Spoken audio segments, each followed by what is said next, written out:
In this video, we will be running numbers on a rental property to see if it is a good investment or not. Before we get into it, my name is Regan Mackey. I'm a real estate agent here in Edmonton, Alberta, and I created this channel for anybody who's interested in Canadian real estate. So if that is you, be sure to hit the subscribe to see my future videos. And if you get any value from this video at all, I would greatly appreciate if you left a like. All right, let's get into it. So this is a really quick and easy way to narrow down investment opportunities. Once you find something that fits this criteria, obviously you're going to want to go in a little bit greater depth, a little bit more detail, but this is what I use for my clients when looking for investment opportunities for them. I would also like to preface this by saying I did not invent this. I didn't create this method.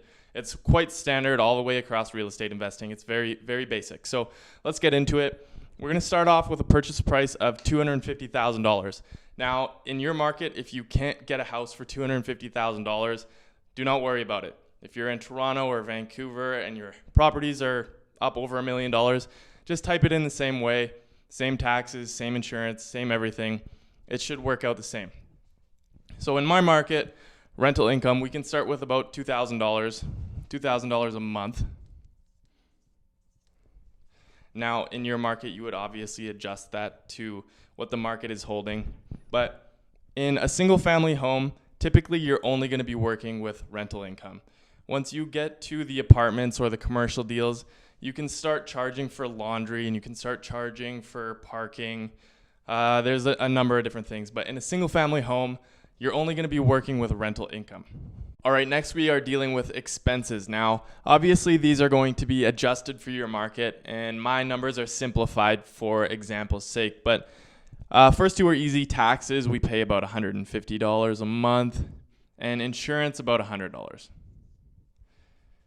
Vacancy, now vacancy is a little bit interesting for a single family home. Obviously you have somebody in the house or you have somebody not in the house. You have 100% or 0% vacancy. It's a little bit easier with commercial or bigger deals. If you're dealing with an apartment and you have 100 units and 5 units are empty, obviously you calculate your vacancy, you have 5% vacancy. But for a single family home, you're going to want to average out over a long period of time. Ideally, you have a wonderful tenant who pays on time and stays and pays your mortgage for 20 years. But the probability of that happening is quite slim. Here and there, you're probably going to have to cover months of rent. You're going to have somebody move out. You're going to have to do repairs, whatever it may be. So 5% is quite standard for vacancy. That's a good vacancy to be dealing with. So calculate our 5% of our $2,000 a month rent. You end up with $100.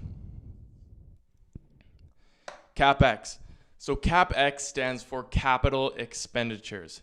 Now this is things that you're spending a large amount of money on, something that you're saving up for month over month. This is dealing with replacing the roof, foundation issues. Hopefully you never have to deal with that, but redoing the exterior of the house, redoing the floors, things like that. So ideally you look at CapEx and you look at something that needs to be replaced. So your roof, for example, that needs to be replaced in 10 years. You break that down month by month and realize, okay, I need to save up a certain amount of money, and you break that down and you take that out of your rent every single month. So CapEx, there's no hard and fast rule. These are things that you'll see coming and you'll be able to calculate yourself. But for this example, $100 is a really good start. A mortgage, again, I've simplified this to a 25-year fixed rate at 5%. Obviously, rates are lower right now. Things are going to change. And in the Canadian market, you're going to be renewing your contract. You're going to end up with different rates. But standard, for example, say I'm working with a 5% 25-year fixed. So that ends up to be about $1,150 a month. Now, this ends up being $1,600. There are other expenses that you might come into. There's property management. Now, if this is your first deal and you have a small portfolio, I wouldn't worry about property management quite yet. You can self-manage, but once you start scaling bigger, you're going to want to look at property management. Again, utilities. is another expense that a landlord might end up paying, but in a lot of cases, you end up just making sure that your tenants are paying this. You just put this in your lease agreement, and your tenants are paying their own utilities. So that should be it for expenses, $1,600. On to cash flow. So cash flow is the money you are making every month. It's the difference between your income and your expenses.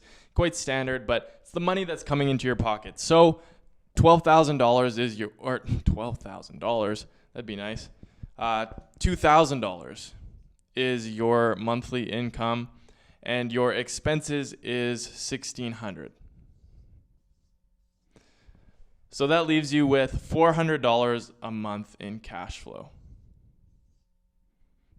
It's a pretty good return, but really, you don't know if it's a good return until you know how much money you've put into the deal. So if you put $1 million into the deal, $400 is not a great investment. If you put $400 into the deal, it's going to be a great investment. So that's where cash on cash return comes into play. We'll look at that up next. In order to find your cash on cash return, you're going to want to find out how much you put into the deal. So DP stands for down payment. With a $250,000 property, a very healthy 20% down payment is going to end up being $50,000. Your lenders are going to be very happy with 20% down payment. And closing costs. Now, if you're working with a realtor, a buyer realtor, you're likely not going to be paying their commissions, because in those cases, the seller will actually be paying the buyer's commission. So a realtor's services are free, but you are going to have to pay for your lawyer's fees, things like that. So we're going to put about $3,000. Now this can vary, but it's going to be in that range. So that leaves you with $53,000 into the deal. Now you can already probably figure out that we're going to take our cash flow and find our cash on cash return that way, but we're going to want an annualized return, not a monthly return. So what we're going to have to do is times our cash flow, our monthly return, by 12 months to get your annualized return, which is, I believe, $4,800. So now what you're going to do is you're going to take your $4,800 and divide by your $53K. And that gives you, I believe if my math's not wrong, a 9.1% return. Now that's a really healthy return. The stock market averages about 10% over the years, so this isn't great, but it's very healthy. A lot of the times in real estate, you can actually get much higher returns than that, and in this case, I'll actually show you how this can get a lot higher. All right, so how is this return actually better than the stock market?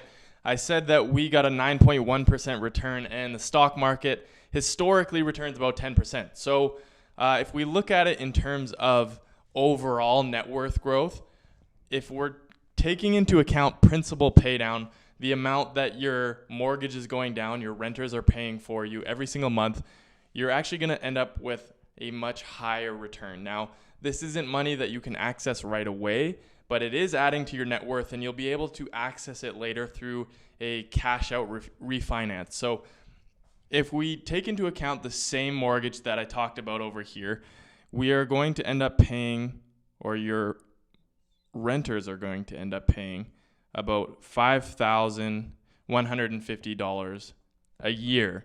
Now, if we add that to the cash flow that we are getting of $4,800, you actually end up with an 18.77% return.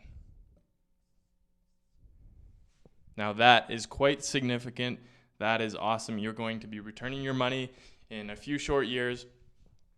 Another way to do it is lower down payment.